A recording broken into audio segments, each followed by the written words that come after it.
Please put your hands together for Steve, everybody.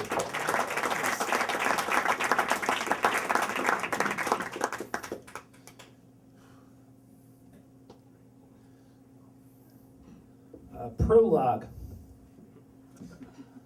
The journey of an underdog is not one that he knows that he's on until he's at the championship. And I was certainly an underdog as a sperm.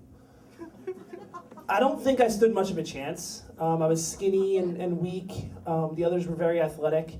But I was crafty. And I think what must have happened is I must have kind of latched on to my brother's flagella and sort of rode him to victory. And I think that he was probably pretty upset about this. Like, he was just supposed to have won an all expenses paid, drinks included vacation in the womb, and now it's like he finds out he has to split the Powerball. I was never even supposed to be at the under 14 Philadelphia Intermediate Skill Level National Junior Tennis Association Championship. Let me explain. Growing up, my brother was much more physically gifted than I am. He batted second in baseball, and I batted 13th on my dad's team. He made varsity basketball, and I made varsity Model United Nations, which in terms of popularity in high school, somewhere right between the Pokemon Fan Fiction Writers Association and the Magic the Gathering Tournament of Champions. But this one summer, when we were 13, we were both in this tournament at our local public park. And this summer, my brother was number 1 on the team, and I was number 2. I wasn't very good, but I could hit the ball over the net, which was apparently better than the other kids in that skill division. And in the egalitarian way of adults, my brother was going to the championship, and just like that clinging sperm, so was I with him.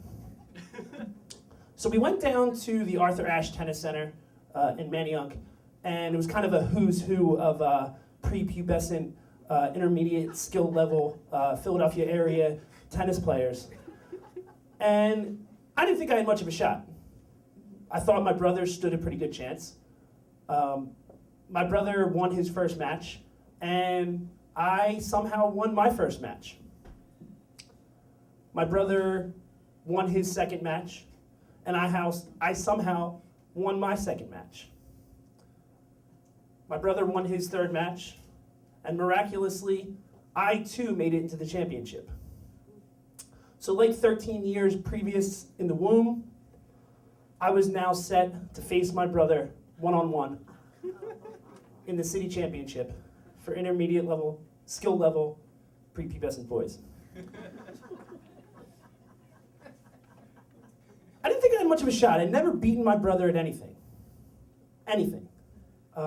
So when the day of the match came, I wasn't really worried. I was happy to have made it as far as I did. I looked at the second place trophy and thought that it looked fine.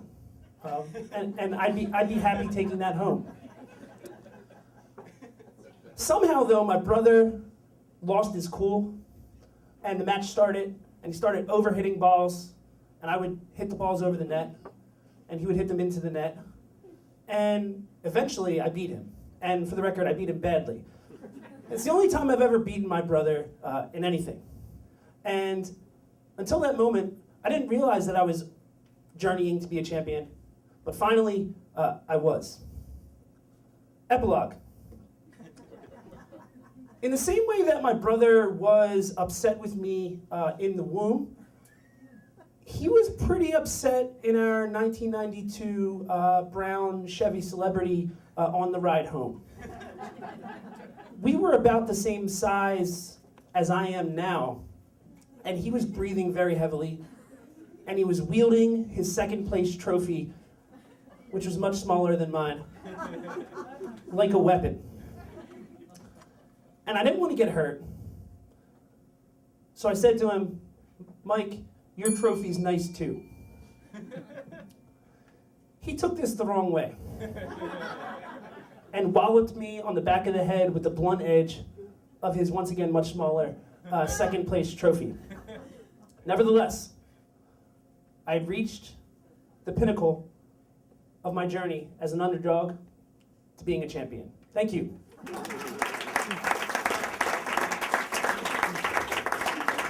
Steve, everybody.